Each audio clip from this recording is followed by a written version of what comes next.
Okay, let's give it another minute. What we're going to do is finish up the Shulchan Aruch. And I sent out different than I was planning last time. I thought we were going to go right to the Piskei Tshuva, but when I started preparing the Piskei Tshuva, I realized that we really need to first see the Chatam Sofer, because the Piskei Tshuva opens already accessing the Chatam Sofer, and the Chatam Sofer is really in almost every achron that talks about all the Piskei Halacha and everything. That Chatam Sofer becomes like almost a foundation for everybody. So we're really going to see it. It's a long and complicated Chatam Sofer. I'm allowing myself to do a lot more sources, background sources in this sugya for two reasons. It's a fascinating sugya. That's the first thing. And we're going to probably just run this till the week of Tisha B'Av. So we have a couple of extra times. I don't think we're going to start a new topic before that. So we're going to see some very interesting halacha l'maisa discussions. And the first one's going to be the Chatam Sofer, and then the Piskei Tshuva, and then from there we're going to have a Rabbi Moshe Feinstein and maybe a couple of other things to show how many different places this whole sugya plays out. Okay, so we're in Reish Lamed Zayin in the Shulchan Aruch. Where does the Chatam Sofer fit in a timeline? He's like an early Acharon? Yes, not so early, not so early. The Chatam Sofer is probably 200 plus years ago. Maybe 250 years ago, 200 years ago. 200 years ago, not two, but probably 200 years ago. So the Piskei Tshuva is after that because he quotes the Chatam Sofer, and then many, many people after that quoted. Okay, so if you remember last time, what we did is we got up to the issue of the ani and the usher. Okay, that's where we left that off. That Rashi, according to Rashi, there's an ani HaMehapech b'charara even by hefker. Okay, but even according to Rashi, when the Rishon is an Ashir, in other words, the Mahapech is an Ashir, so then the Sheni is not called a Rasha because we say that the Ashir can find it in other places. He can afford it. He can go buy it. Okay, so even in a place of Hefker, we say to the Ashir, yes, it's Hefker, but you could get it somewhere else and you can afford it. But because of that, we saw that in the event that what the Ashir is trying to get is simply not available. In other words, we say to the Ashir, look, it's Hefker, it's free. Everybody likes a freebie. But since the other person got there before you, he's not called a Rasha since you could get it somewhere else and you can afford to get it somewhere else. But if what the usher is trying to get is a unique thing, it's not available anywhere else. So even though he's an usher, he has the status of a quote ani because he needs to get that thing specifically, and then the second person who stepped in would be called a Rasha. That's where we left off last time, where we saw inside the idea that that we saw there. The dafke ba'ani aval ba'ashir lo im lo sheino matzui the azafilu ba'ashir mikre rasha. Okay, so that's where we got till last time. Okay, and then we talked there. It just says ayin od simin kufnan vav. That has to do with pasak de l'chiyusi. That's one of the arguments. We're going to see that more when we get into the Chatam Sofer, but that was an issue when we talked about the fishermen and the unfair competition of the grindstone. So there's an issue of there is always an issue here. Ani HaMehapech b'charara could also overlap with pasak de l'chiyusi, and you realize pasak de l'chiyusi is probably worse than Ani HaMehapech b'charara because pasak de l'chiyusi means I can stop you. Whereas Ani HaMehapech b'charara, I can't stop you, even though you're going to be called a Rasha. Okay, so now we'll pick it up with if you're in the Shulchan Aruch, it's the little tet in the square brackets, the little tet in the square brackets in the Ramah. All of this is in the Ramah, and it's probably a little bit about halfway through the Ramah. But if you look for the little tet in the Ramah, that's where you'll pick it up. Now, shall I wait for a minute? But it starts v'chol zeh. The words that we're focusing on is v'chol zeh. So v'chol zeh Mairi everything, the whole discussion of Ani HaMehapech b'Charara. So the Ramah is about to access the Mordechai. Everybody remember the Mordechai is also one of the foundational Piskei Halacha here, that Okolza Mairi Ela B'Keshivar Pasku Hadamim Shebinehem. Meaning the only time in a financial transaction, remember, according to Rashi, even in Hefker you're at Ani HaMehapech b'Charara. But according to Tosas, you're only an Ani HaMehapech b'Charara in a financial transaction, but not in a Hefker. But even in a financial transaction, says the Mordechai, even according to the Rabbeinu Tam, if they're still negotiating price and somebody steps in, he's not called a Rasha. He's only called a Rasha after the buyer and the seller have agreed on a price. They just didn't sign a contract. They didn't make a kinyan. And then somebody steps in. He's called a Rasha. That's what he's saying. V'cholze Mairi, v'cholze lo Mairi Ela, it's only speaking, the Ani HaMehapech b'Charara v'nikra Rasha, is kishekvar posku hadamim beinehem. Ve'ein mechusarim ela hakinya. Aval im mechusarim adayin hapsika. Shamocha rotze bekach. Ve'hakone rotze yoser. The seller wants more money than the buyer is ready to offer.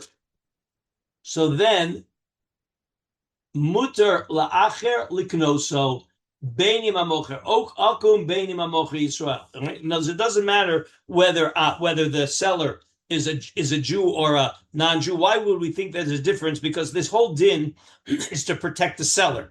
And the chiddush here is, and it came up in a few different directions, is that when the seller is a non-Jew, we also protect him. We have a legislation that we don't abuse a non-Jew. Okay, and it's inappropriate to abuse a non-Jew financially either. Okay, and that's where we have the chiddush of the Mordechai comes in. All right, now v'ali mechusar v'dayin apsika shemocher rotze bekach v'akon rotze yoser bezol muter la'acher liknoso bein im hamocher akum bein im hamocher Yisrael. Okay, so that is. Let's just see here. There's a vav there. I want to see the vav. Let me find where these are so many. Yeah, so the vav is in the be'er heitev. Okay, the be'er is in the be'er heitev. If you have it, it's kedai. There's a couple of things here we're going to want to see. So the be'er heitev is letter vav in the square brackets, and it says Yisrael. Okay, pirush. Lo mi boy im hamocher Yisrael shetakanas hamocher hu bekach. Remember, when they're still negotiating price, we let somebody step in. Why do we let somebody step in? As we said, the Mordechai, because if we wouldn't let somebody step in when there's negotiating price, that would put the seller in a huge disadvantage, because then the buyer could play hardball. Okay, so we could, for sure we're going to let a third party step in when they haven't yet finalized price. But even if the seller's a non-Jew, okay, if you're not going to let somebody step in when they haven't finalized price, there's going to be yafsid hamocher dimiyachi yovo Yisrael echad liknoso v'yifsok alav pachos bishovio, and the buyer is going to offer less than the market price. Yitztarech hamocher liten lo, the seller is going to be stuck. The ein acher rashai liknoso, right? Which is of course can't be. But what about when the seller is a non-Jew? Ela afilu hamocher ovei kochavim. Ken Kosev HaMordechai. Okay? All right? And Ayin b'Maharik, which we're going to see the Chatam Sofer is going to bring the Maharik. So let's skip that now and skip to one line to the Haritva. The Haritva b'Chidushav, Meseches Kedushin. This is something that we were we were up in arms in both directions about.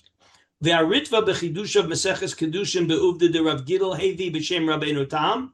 The kol makom she'amru chachamim nikra rasha. What are the consequences on a judicial level? Mechayven oso lahachzer hamekach. Okay, the Ritva brought in the name of right the Ritva the Chidushav in the name of Rabbeinu Tam. This was Rabbeinu Tam Shita. Is if you stepped in a way that you're called a Rasha, the Beis Din can step in and force you to reverse what you did. V'huzal cholek alav. But the Ritva disagrees. Okay? V'kosav sha'af al pi shenikra Rasha, ein mechayven oso lahachzir klum. Okay? You can't force him to return it. The ayin b'marshdam, reish chaf hey.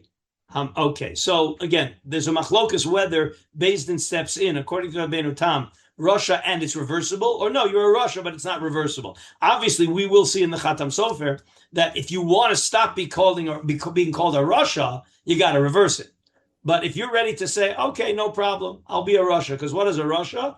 In general, we'll see also in the Chatam Sofer, and we'll see it in the Sma, actually. We saw already in the Sma, what is a Russia? They announce in court and in shul, this guy's a Russia. If you're ready to live with that, according to the Ritva, we can't force you to do anything about it. Okay? Right. Okay. Now let's go back into the Ramah. Okay. Okay. So now that's the end. That's as much as we want in Sif Aleph. We're going to leave the last part because it has to do with Cherem de Rabbeinu Gershon about rentals to non-Jews. It's going to sidetrack us. Okay. Anyway, go to Beis. And now we're in Sif Beis in the Mechaber, and we saw that this is built on the Tosas that we saw. Asr lemelamed lahaskir atzmo lebalabayit sheyesh lo melamed acher beveso.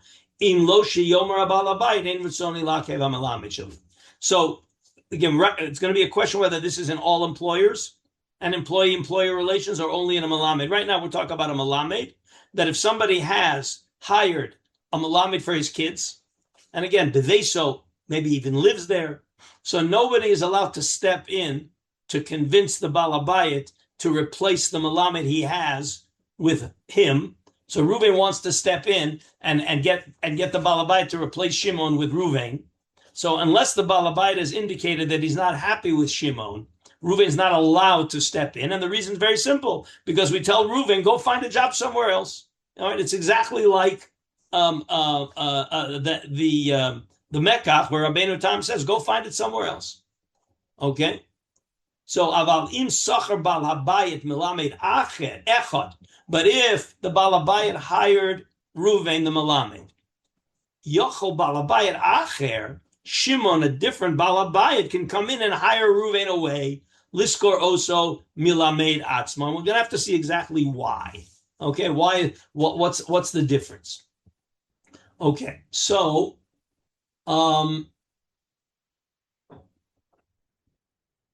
right, so let's see the Sma, so we'll see the Sma first. The Sma is Otchet, and then, you know what, let's go first to the Ber Heitev, because the Ber Heitev precedes, I believe, precedes the Sma. Yeah. Let me see, the Sma is Avalim Sochar Balabayit. Right. Yeah, okay. So let's see the Sma. Yochol. No, I'm sorry. No, the Sma comes first.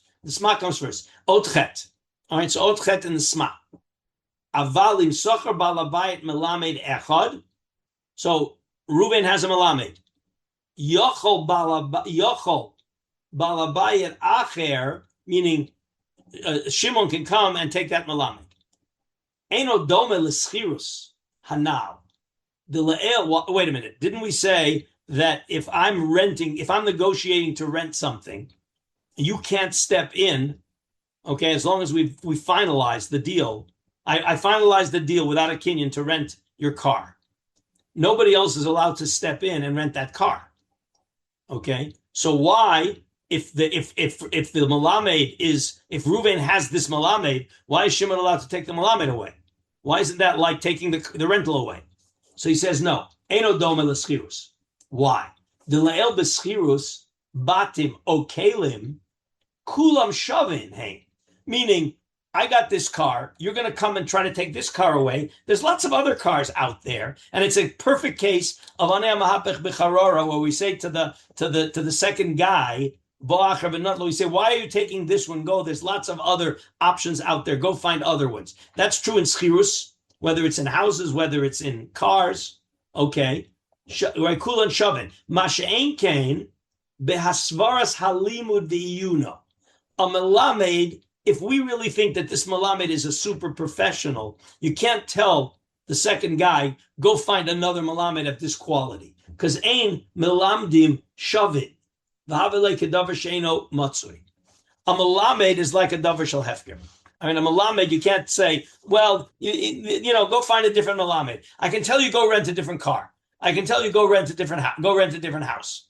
But I can't tell you go find a different Melamed. And therefore, it's mutter for me to hire away the Melamed, okay? But it's not mutter for me to take away the car that you're about to rent. Okay, that's the Sma. Again, basically the Be'er Heitev says the same thing. It's in Od Zayin. The Lodami b'skiris kelim ubatim, the La'el da'asam kulan shavin ein, ma she'en kein behasvaras halimud, v'yuno, ein amalamdim shavin, v'avelei kedavar she'eno matzui, and he quotes the Sma. That's the Be'er Heitev quoting the Sma. Okay? All right, I think that's everything we need here. Let me just check if there's any other things here that we need. Right.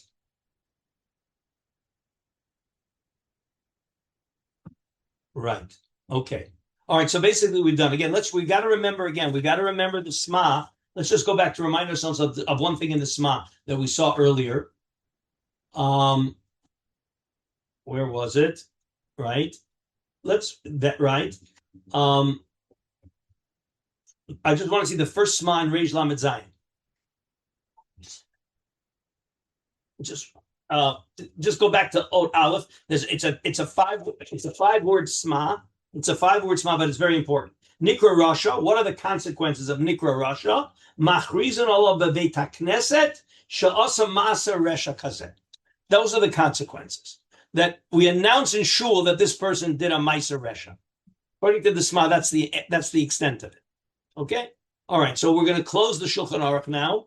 And if you would please go to the sheet that I sent today, which is the Chatam Sofer. It's a very long, multiple piece. We didn't do all of it. I left out a couple of things that are not that relevant. And you'll see wherever you see 3 dots, it means that I left out some parts. And actually, it's not the beginning. There's a piece in the Chatam Sofer that I didn't even bring, but it starts in the second piece. If you go to the original Chatam Sofer, you'll see that I left out a little bit. Anyway, so this is going to be now, I'm just telling you what's coming. The Chatam Sofer is going to give us a complete overview of all the sugyas. Remember, we had 4 sugyas where this whole concept came up, and all of the shitos that we saw. Everything is going to be brought into this Chatam Sofer. So we're going to go slowly because it's going to be a great review, and the Chatam Sofer is going to add in a lot of arguments. Okay, everybody have it. You really want to follow it inside. It is complicated. Okay. We're stretching, but this is a good sugya to stretch, and we have the time for it. Rashbam Bava Basra Nun Dalet, Harei Hein Kemidbar. That's the sugya of the Jew who gave money to the goy for the karka. So the goy is out. The Jew didn't make a kinyan. Comes in, Shimon swoops in and makes a kinyan. All right. So what's the din? Shimon gets it. The cost of Dasheni Zoche. But what did the Rashbam write? The Rashbam wrote explicitly that the Sheni is a Rasha. Remember that? It's HaMehapech b'charara, and the Sheni is a Rasha. So everybody from that assumes, mashma, everybody assumed from that Rashbam, that since what is the Sheni getting? He's getting a davar shel hefker.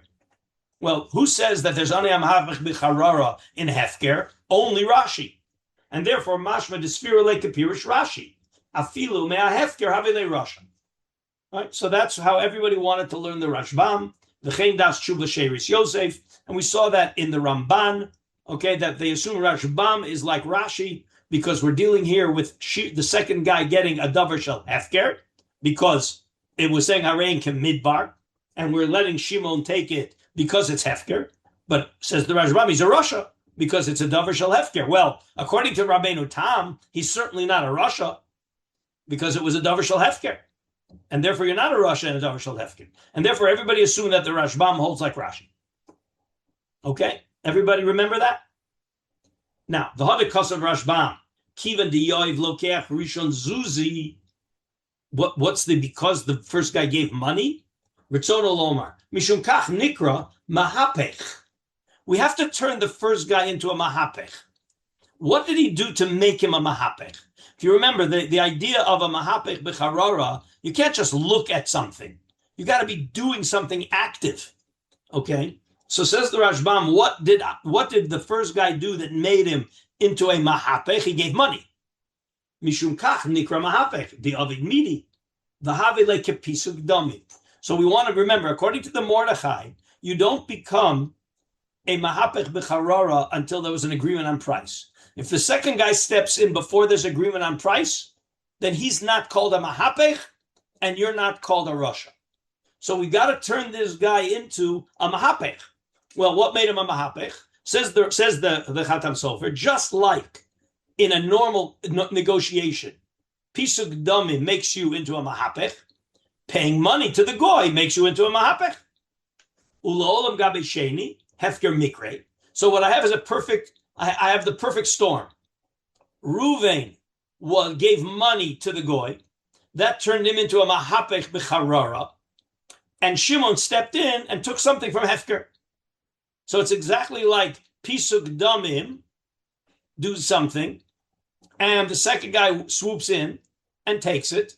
So according to Rabbeinu Tam, he's certainly not a rasha, okay, because it was pisuk damim, but there's a mekach umemkar. But according to Rashi, since it was hefker, it's called a rasha. The fact that the Rabbeinu Tam had to get him to give money, which creates pisuk damim, which makes him into a mahapech, so he needed to be a mahapech, and the second guy gets it because it's hefker. That's exactly Rashi. That Reuven is a mahapech b'charara of hefker, and Shimon steps in and takes the hefker. He's a rasha.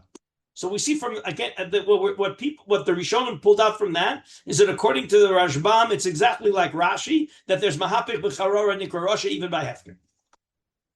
Okay, that is the conventional wisdom.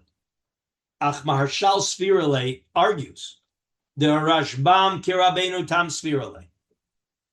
So remember, this is radical. Okay, it's not like we were originally learning. The Rashbam holds like Rabbeinu Tam. If he holds like Rabbeinu Tam, so what? Meaning that what if it would be hefker, you wouldn't be allowed to do it. But why are you allowed to do it? It's a davar shel hefker. Again, you got to pinpoint the problem. If you want to make the Rashbam like Rabbeinu Tam, you have to explain why. Even though Shimon is taking a davar shel hefker, you're calling him a rasha. According to Rabbeinu Tam, if you take a davar shel hefker, you're not a rasha. So it says dafka hasam darishin yoiv zuzeh.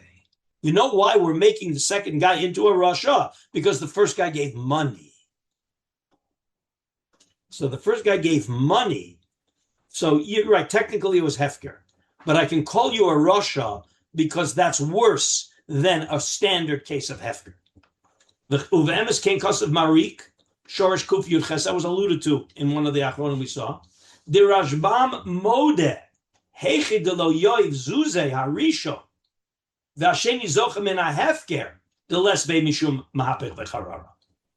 That he's going to claim the Rashbam would agree that if the first guy never gave money, but somehow or other the land turned into hefker, and then Shimon came in, he would not be a rasha. The fact that the Rashbam has to say the reason for din is diyoiv zuzi, that shows that if somehow or other this construct could be created, where the land is kamidbar because of something that the Rishon did, but he didn't give money, and the second guy came in, he would not be called a rasha. Because it's only the Rashbam gives reason because he was yoiv zuzi.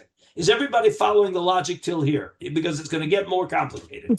I have one question. According to the first Mahalach, where it was like Rashi, that wouldn't you have to say, even though he's called a rasha, it goes like the Shitas that he doesn't have to return it because there was a machlokas. No, that's nothing. Wait. Don't mix two things up.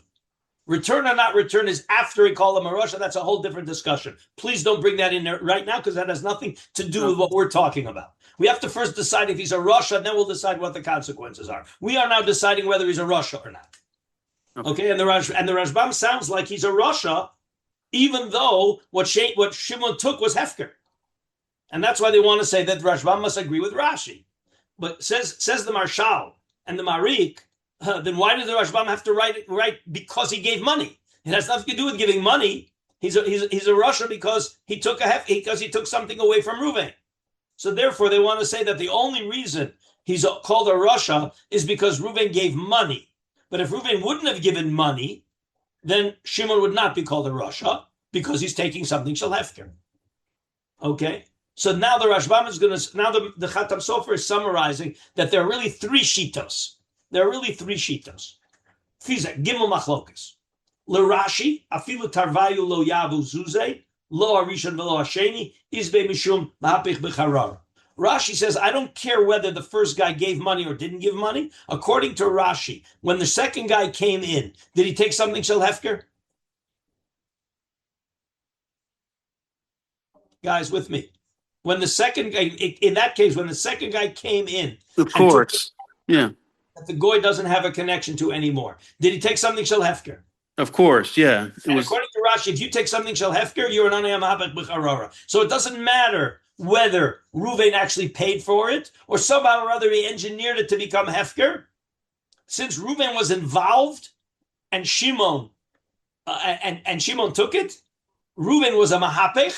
It could be that the money was necessary because he was a mahapech. But if for some reason I could turn him into a mahapech without giving money, Shimon would be a Rasha. That's Shitas Rashi. Everybody getting that clear? But l'Rashbam, according to the Marshal, where we don't think that the Rashbam holds like Rashi, it's a third sheet. It's a second shita. U'l'Rashbam daf keichad ha'rishon yoed zuzeh, af agav di'asheni zocha mehefkera. That the only reason why we're calling the Sheni a Rasha is because Reuven gave money. That made the Sheni a Rasha. But if Reuven would not have given money, so then the Sheni would not be a Rasha. That's according to the Rashbam, the way the Marshal is learning. Ula Rabbeinu Tam, the only way you can ever call the Sheni a Rasha, okay, is when he's we say the second guy, why are you taking this one? You have it in other places. Okay? But certainly you can't say that in this case. In other words, according to Tosfos, according to Rabbeinu Tam, the second guy could never be called a Rasha. Everybody, you understand why? The second guy can never be called a Rasha according to Rabbeinu Tam. Because according to Rabbeinu Tam, the only reason you're called a Rasha is we say, why are you doing it here? Go somewhere else. Well, that's true in a regular Mekach. But in this case, you can't tell the second guy, go find Hefker property somewhere else, because he's being Zochem in a Hefker. He's getting Karka without paying for it. So according to Rabbeinu Tam, the second guy is never called a Rasha.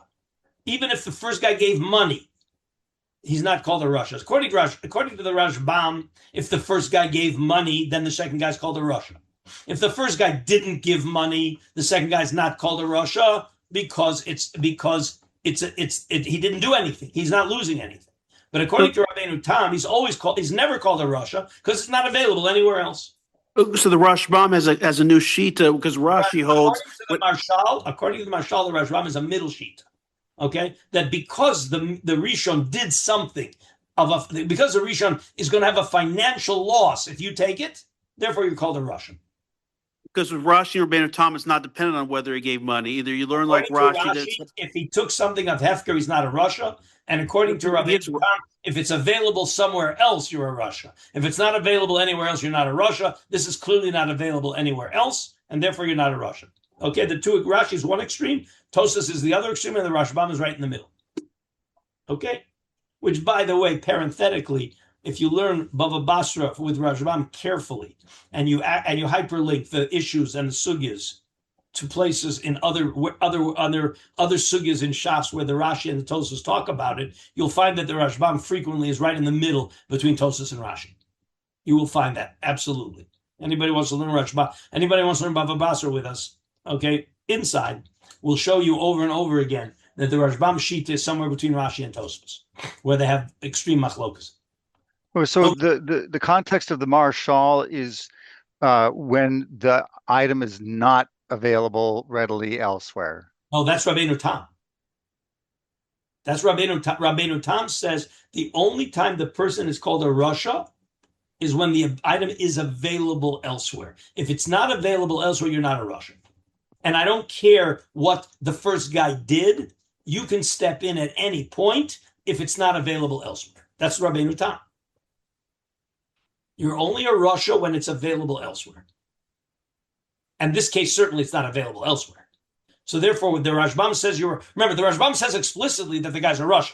That's for sure. So the Rashbam certainly cannot agree with Rabbeinu Tam. Because since Rabbeinu Tam says you're never a Rasha if you can't get this somewhere else. The Rishon is trying to get something, and you step in, and it's not available anywhere else, you're not a Rasha. So clearly Rabbeinu Tam here will never call the guy a Rasha. And the Rashbam says he is a Rasha. The question is, why is he a Rasha? Is he a Rasha because you're always a Rasha whenever you step in, like Rashi? Or no, he's a Rasha because, as the Marshal learns the Rashbam, he's a Rasha because the Rishon paid money. Oh, the Rishon paid money, and you're stepping in, you're a Rasha. But if the Rishon somehow or other engineered it to be Hefker without paying money, and the second guy comes in, the Rashbam would agree with Rashi. Okay, the Rashbam would agree with Rashi that you're not a Rasha.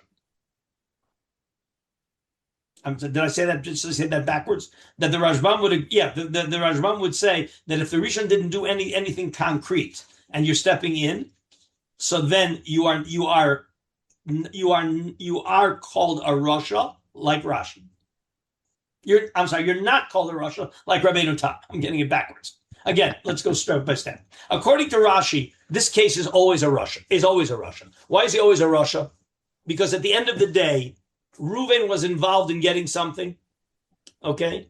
And Shimon took it away from him, okay? Shimon took it away from him. It was Hefker and it was not available anywhere else. That's fine. Doesn't matter. Reuven was involved in getting it. So according to Rashi, it doesn't matter whether Reuven actually gave money or Reuven just got the goy to agree to sell it to him. There's Pisuk Dami. According to Rashi, as long as Reuven can be defined as a Mahapech, when Shimon comes in and takes it away, he is a Rasha. Even though Reuven was Mahapech in something that has a technical status of Hefker, because once the Goy lets go, it's Hefker, and Shimon came in and took something shall Hefker, which it's not available anywhere else, Rashi says that doesn't matter. According to Rashi, when you take something away from someone who is Misasek, Mahapech, even though the thing is not available anywhere else, i.e. it's a Dover shall Hefker, Rashi calls him a Rasha. Rabbeinu Tam does not. Rabbeinu Tam says the only way you become a Rasha is if it was available elsewhere. But if when you step in, obviously before a Kinyan, if you step in even after Pisuk Damim, but before there was a Kinyan, and it's not available elsewhere, Rabbeinu Tam holds you're not a Rasha. Rabbeinu Tam Dafka after Pisuk Damim. Because if it was during the negotiations, he held that's okay. The Rabbeinu Tam holds that if it's not available elsewhere, you're never a Rasha. But it was the Mordechai, the Shita we just saw. All Mordechai, again, you've got to learn not to mix everything up. All the Mordechai said was, you're not called a Mahapech until Pisuk Damim. You're not called a Mahapech till Misuk Damim. Everybody agrees before, according to the Mordechai, before Pisuk Damim, you're not called a Mahapech. If you're not a Mahapech, we can't talk about Boach Benota because you're not a Mahapech. Okay, so that I'm turning you into a Mahapech. So you can be a Mahapech by paying money, or you can be a Mahapech by negotiating and getting a price. But so we're always talking that the first guy was a Mahapech. The second guy comes in and takes it Hefker. So according to Rabbeinu Tam, since it's Hefker and not available anywhere else, the second guy is not a Rasha in that case. And the Rashbam said explicitly he is a Rasha in that case. So the simple understanding is he's a Rasha in that case, like Rashi. Because, hey man, you took something away from somebody who was involved in it, you're a Rasha. It wasn't available anywhere else, you're still a Rasha. That's Rashi. But the Marshal wants to learn that the Rashbam, because he gives a reason why he's called a Rasha, because he paid money. Diuk is, if he wouldn't have paid money, it would have just been a negotiation. So then maybe the Rashbam would agree that he's not a Rasha because he didn't pay money. He just was negotiating and he was Pisuk Damim. Then he's agreeing with Tosfos. So the Rashbam is in the middle between the Rashi and the Tosfos. Please make sure that this is clear, because the continuation of the Khatam Sofer is going to go and fine-tune this even further. So again, maybe we'll just review it again. So Lefize Gimel Machlokas. Okay? Again, I'm spending a lot of time on this because this helps us get tremendous clarity on all of the different options. Lefisa Gil Machlokas. L'Rashi. Again, now we can talk in a general construct, but it all comes from the way they learn Pshat in this sugya. Okay? Remember, in this sugya, the Rashbam is the one who is Mechadesh, that he's a Rasha. And Tosas there on the spot says, Mapitom, he's not a Rasha because it's Hefker. So Tosas and the Rashbam are clear. Rashbam says he is a Rasha. And Tosas says he's not a Rasha. And according to Rashi, he's clearly a Rasha. Because it's Pasha that he's a Rasha, because he took something away from somebody who was negotiating, and despite the fact that it was Hefker, he's still a Rasha. But the Rashbam threw in a curveball. The Rashbam said, you know why he's a Rasha? Because Reuven gave money. Oh, is that so? If he didn't give money, it would change the din? So that's what the Rashbam, that's what the Khatam Sofer is summarizing here, according to the Marshal. The Rashi afilu tarvayu lo yavi zuze lo arishon v'lo hasheni is mishum HaMehapech b'charara. Even if Reuven didn't give money and Shimon took something of Hefker, he didn't pay for it. He got it for free. He's a Rasha because the first guy was involved. Shimon couldn't get it anywhere else. Too bad. Reuven was there first. The Rashbam dafka hechad yarishon yoed zuze. Only when if Reuven paid money for it. Afagav dasheni zochem hefker. Even though with the sheni, when he's getting it, he's taking something of hefker, but I can call him a Rasha since Reuven gave money. The only time you're a Rasha is if you could get it somewhere else. But if you can't get it somewhere else, i.e. hefker, so then you're not a Rasha, and therefore, according to Rabbeinu Tam, in this case of the goy and the guy Harein to Midbar, the second guy can take it with impunity, and he's not called a Rasha. Okay, those are the three shitos. Umiu maharik lo pirish lehedya my mal yusa de zuze derishon. So now the Khatam Sofer is zeroing in on the maharik and the marshal. Why does paying money make a difference? Why does paying money make a difference? And I said he paid money and it became hefker. So why should that matter whether he paid money or he didn't pay money? Shimon's taking something for hefker, and clearly the Rashbam does not agree with Rabbeinu Tam. Right? He doesn't think that we say to him, you're only a Rasha if you can't get it somewhere else. Okay, so why did paying money make a difference? That's the question that needs to be answered. Uktsas mashma, why? Mishum dahave tarach beitvei ki'inyan pisuk domim da mordechai. So there are those who want to explain that the reason why giving money it makes a difference between giving money and not giving money, is that the giving money equates it with pisuk domim, some kind of a tircha, like the Mordechai. If he didn't give money, so then there's no tircha involved, and therefore there's no skin off his back so much. Aval marshal piresh mishum hefsedo shel rishon. But the Maharal says, you know why we're calling the second guy a Rasha? Because the first guy's losing money. He lost money, paid out money, and you're taking advantage of that. You're a Rasha. So bishlom mitzia lekap seda de rishon. Here he's making a difference between the Rashi and the Rashbam. See, remember, what is the Rashbam going to say? The Rashbam is saying that when Reuven gave money, Shimon's a Rasha. But wait a minute. But if Reuven was going to get a Mitzia, he fell on the Mitzia. So he's clearly on a HaMehapech on the Mitzia. And yet we're going to say that he's not a Rasha if Shimon takes it away. Because lekap seda l'rishon. In a Mitzia, if Shimon swoops in and takes it away from Reuven, what did Reuven lose before he made a kinyan? What did Reuven lose before he made a kinyan? Daniel, say it loud for everybody. Nothing. Reuven didn't lose anything. He's trying to get the Metzia. He's Mahapech in the Metzia. He didn't lose anything. Even in a business deal. Okay, there was piece of dummy. You agreed on a price. What did you lose? You didn't lose anything. But here, the Reuven gave money. So if Shimon takes it away, Reuven's losing money. That's why Rashbam calls him a Rasha. The Kevin Shasheni lo yimtza came b'mokam acher, mutar came likachila. So Bishlam mitzia lekap seda l'rishon. The Kevin Shasheni lo yimtza came b'mokam acher, mutar came likachila. Since the first guy in a Metzia didn't lose anything, and it's hefker, so the second guy, you can't tell the second guy, go find it somewhere else. So he's not a Rosh. But in the case where Reuven is losing money, so then Mapitom, you're going to allow Shimon to step in with impunity. Yes, it's hefker. But when you, Shimon, step in and take it away, you just cause Reuven a big loss. Now Reuven can't find it somewhere else. Okay, okay. So let's summarize here why would money make a difference? So the Marik seems to imply money makes a difference just because of tirch. Okay, it's piece of damim. You had to do something to create a mahapech. Okay, but the Marshal, according to the Chatam Sofer, is saying much sharper. The reason why the Sheni is a Rasha is only because Reuven actually paid money, and Reuven's going to lose money.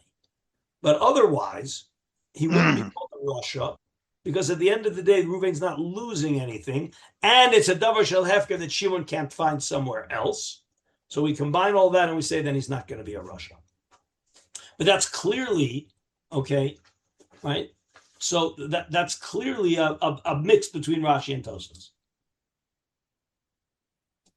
Let's take a breath now before we get even more complicated.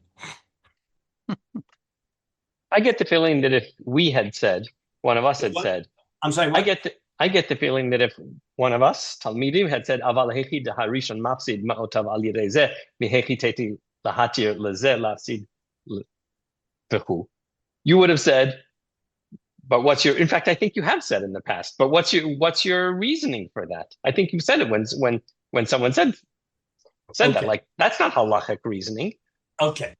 So again, here's where you've got to know whether you're walking in before the fact or after the fact. In other words, we have a Rashbam, and our job now is to find reason for the Rashbam.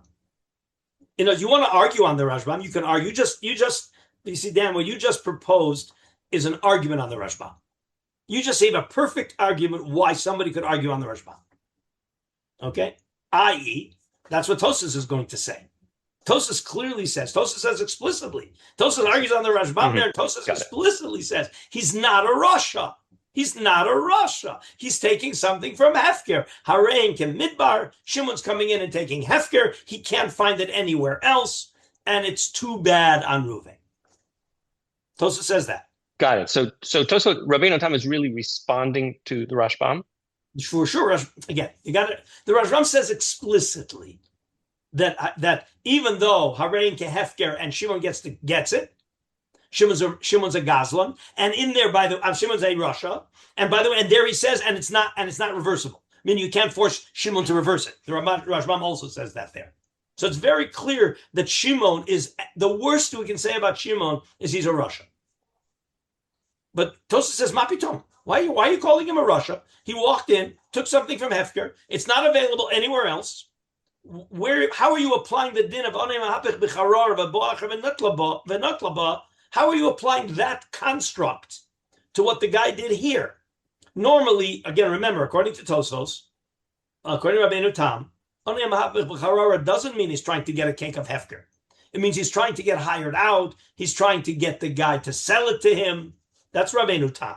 You're only a Rasha in a financial transaction, where we say to the second guy, why are you muscling into Reuven's financial transaction? Financial transactions are available all over the place. Go find a different financial transaction.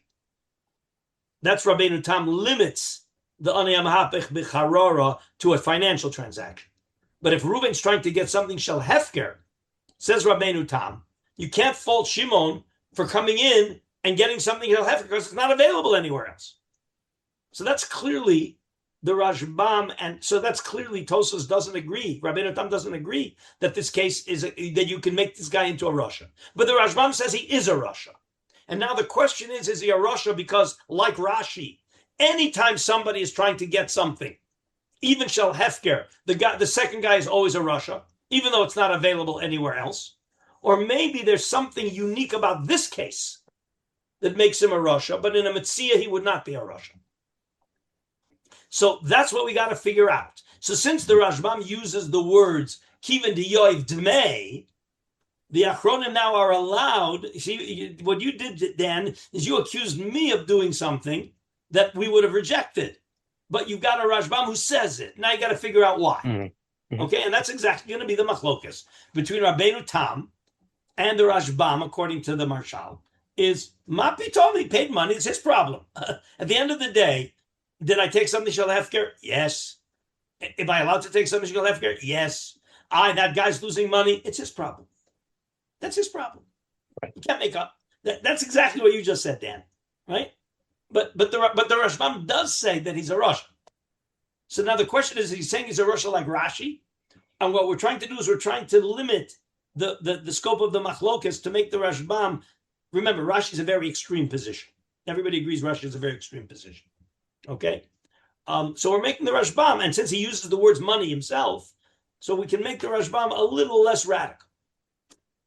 And it's very smart. It makes a lot of, I think you will agree, everybody, it makes a lot of sense.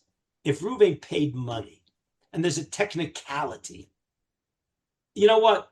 The goy let go, and Reuven didn't make a kinyan yet. And Shimon swoops in and gets it. You want to say, oh, he's not a Rasha because it was Hefker? I have no problem calling Shimon a Rasha in that case. Okay, everybody agrees that he's a Rasha in a financial transaction. Everybody agrees he's a Rasha in a financial transaction. So I think you could apply a Rasha here in this case also. That's the Rashba, according to the Marshal.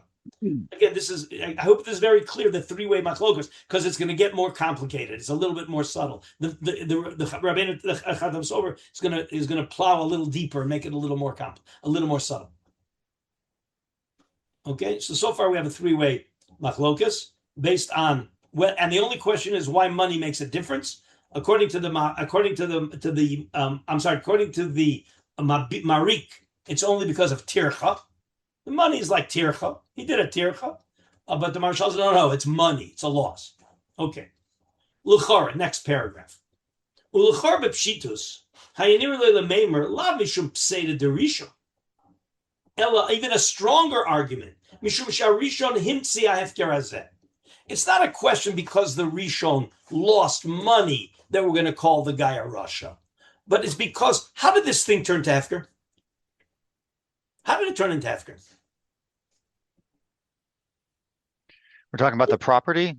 Yeah, how did that property become Harein Kemidbar? The goy was paid once the goy had the money, then he's out of the picture. Who made it happen that the property turned into Midbar? Reuven. The Rishon made it happen. So the Chatam Sofer is going to say, why are you making it because he paid money? Even if he didn't pay money. Remember, we're saying it made a difference whether he paid money or not. The Chatam Sofer is going, wait a minute. Even if he didn't pay money, who made it Hefker? He didn't. He negotiated a piece of dumim, and it became a Hefker without money. So who made it Hefker? Reuven made it Hefker. And Shimon's going to swoop in after Reuven made it Hefker to take advantage? Look what the Chatam Sofer is going to say. The lechor b'pshitus nearly l'meimer labishum pseida de rishon. We're not making the sheni into a Rasha because of pseida de rishon. Ela mishum sharishon himtzi ha'hefker hazeh. He made it into. He's the one who created the hefker. Ve'ilulei hikdi ma'osav l'goy. If he wouldn't have paid in advance, lo mistalik me'olam karka v'lo haya hefker. So it's not because of the loss of the money. I don't need to go to the loss of the money. I need to go to the fact that his money made it hefker. His money made it hefker. The Eno Bedin, look at the example he uses. Misha Chofer Karka. Remember, we're not talking here about walking down the street and finding a wallet. We're talking about a guy who's digging in the beach. He's digging on the beach sand. Chofer Bekarka. Umamtzi Metzia Ba'olam. And he uncovers a treasure. And so it's still Hefker. Remember, he's digging the sand up, and underneath the sand he finds a valuable thing. Okay, is that thing Hefker? Before he makes a kinyan on it, is it Hefker? Come on, guys, be with me. Yes, it's Hefker. It's Hefker. And now Shimon sees it. Before Reuven makes a kinyan on it, Shimon swoops in and grabs it. You think he should call him a Rasha? No. Well, he's an opportunist. Yeah, but he's not a rush. Says the Cham so fair. Eino bedin. It's not appropriate. Misha chofer karka umamsi metzia ba'olam sheyavuzu acherim yagiu. That they should come in and swoop in. Not appropriate. In other words, I can see very well why we would call the second guy a Rasha, because he's taking advantage of what Reuven did. Okay? And therefore, the Khatam Sofer is saying, it's not because he paid money and he's losing money. It's because he made it into Hefker. And therefore, it's already enough to call him a Rasha, because you're taking something of, very nice. Oh, I took Hefker. How did it become Hefker? It became Hefker because of Reuven's efforts.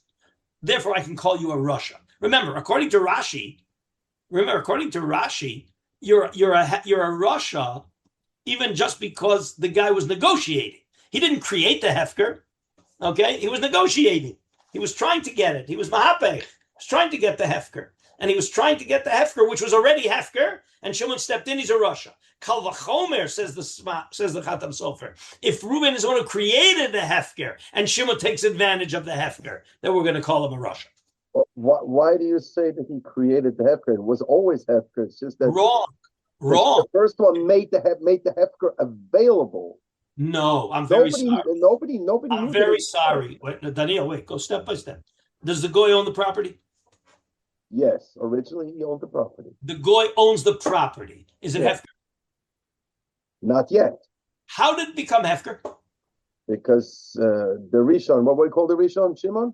Reuven the Rishon. Reuven the Rishon was careless. He only paid money without making a kinyan. Why? Wait a minute. Why are you adding in adjectives that are not relevant?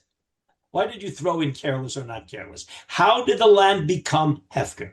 By paying money. Reuven paid money without a kinyan. Freeze frame. Right. So what created the Hefker? Reuven's action created something that was not Hefker, and he turned it into Hefker. Yeah, but that's different a little bit than finding a gold coin on the beach. No, it's even more egregious if Shimon steps in. You're saying if Reuven was just digging and he found a Hefker, that it was always there. Right. It was always under the sand, but right. Reuven uncovered the Hefker thing. Right. But he didn't make it Hefker. It was always Hefker. Right. But when Reuven makes it Hefker, for sure, he should have a bigger right to it to keep Shimon out of the picture than when he just found the Hefker. Right. It's a bit similar to the guy with the fish. With the what? With the fish. Oh, wait, we're getting there. Oh, now you're on. The beach case is a bit similar. I told you we're gonna be covering. Daniel, hold your horses. Yeah. Hold your fish. Okay, we're gonna be covering all of this. So you're very good. You said good, but you're just one step ahead of us. Okay, all right. So he's saying I don't need because of the Pseudo Rishon. It's because the Rishon made it into Hefker. It's already inappropriate that Shimon should go and take it, and therefore the Rashbam saying that he's a Rasha. Okay, could be because of the inappropriateness, and he doesn't have to agree with Rashi. He could be that in a pure Hefker, the guy won't be a Rasha, all right, like Rabbeinu Tam.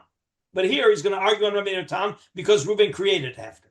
Why does he use the lashon Eino Badin? It sounds a little bit like Eino Badin means it's not appropriate. No, means it's not appropriate. It's a bit of a soft lashon. It's a bit of a soft lashon. Why doesn't he say? You're right. Eino Badin means it's not appropriate. When you do something not appropriate, is it possible that because of that I could call you a Rasha? Yes, for sure. That's all. That's all we did. And we're explaining why we call the guy a Rasha. We call Shimon a Rasha, even though what he did is he got Hefker. Remember, my default is that if Rashbam holds like Rashi, the minute Reuven gets Hefker, which is not available, you have to realize what Shimon did, it's not available anywhere else. True or false? It's not available anywhere else. According to Rashi, you can't be called a Rasha. It's not available. Tom, you can't be called a Rasha if it's not available anywhere else. According to Rashi, I don't care. Okay, so we've got to figure out why the Rashbam is making him into a Rasha, and yet not agreeing with Rabbeinu Tam. Okay, that's what we need to do. Okay, so all right, let's go. Okay, so now Okay. Ve'eno bedin mi shechofer karku mamsi mitzia be'olam she'avuzu acherim yagiu. V'chein kasha. Okay. By Perakani Zakin. Ani hanokef berosh hazayit. So if you remember, the ani was banging the olives fell. And what do we say? Kore lamar shal. I'm sorry. Ani HaMehapech berosh hazayit dekore le marshal b'shem tircha. He says, oh, you know why nobody's allowed to take it? Because of the tircha of the ani, by banging the thing. The nidchak ma'od be'ez ofen ya tircha. What's the definition of tircha? Below Amar Bekitzer ki ani horid hazeitin la'aretz v'zeh bava ochel yigia kapo shel zeh. In other words, why did he need to invent tircha? He should have just said, just like the guy who uncovered the diamond in the beach, you're benefiting from what somebody else did. Okay. Umiyu hasam al kol panim havizesim ba'olam elatircha ba'alma ne'ene mimenu. And there's still a difference because the olives are there and they only benefit that somebody who comes in to take them, he's benefiting from the work that the ani did. The hacha, here it's even more egregious what the second guy is doing. It's even more egregious. The olives were there and the ani invested a little sweat, a little muscle power. Here, what the second guy did is more egregious than the guy taking the olives. When the guy took the olives, what did the ani do? The ani did a little effort. Here, the first guy created the matzah that the second guy could take it. Remember, before the first guy stepped in and gave the money, was it available to the second guy? No. Belonged to the well, guy. if he wanted to buy it, but not as hefker. See, so right. The first guy created the hefker. That's much. Shimon is much more egregious in his behavior when he's coming and taking advantage of Reuven creating the hefker, as opposed to just taking advantage of Reuven's tircha. Okay. Let's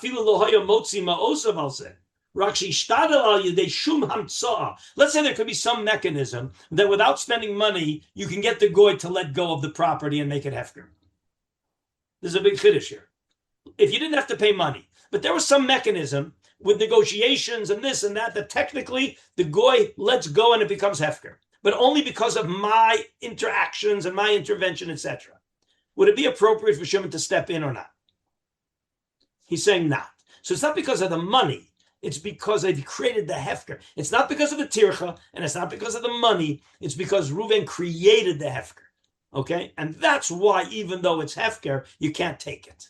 Okay, we're going to stop here and pick this up next time. Hold on to the sheet. I hope you realize that it's getting very interesting and more complicated. So that's why it's a parallel case with the guy digging and the other guy comes in. It's not because of the money. It's because the first guy He created the hefker. That's what right. the Khatam Sofer is claiming. As it's not because of tircha, it's not because of money, it's because he created the hefker. Okay, right. We'll pick this up on Wednesday. Bezrat Hashem. Okay, Rabosai. Yasher koach to everybody. Thank you. Thank you.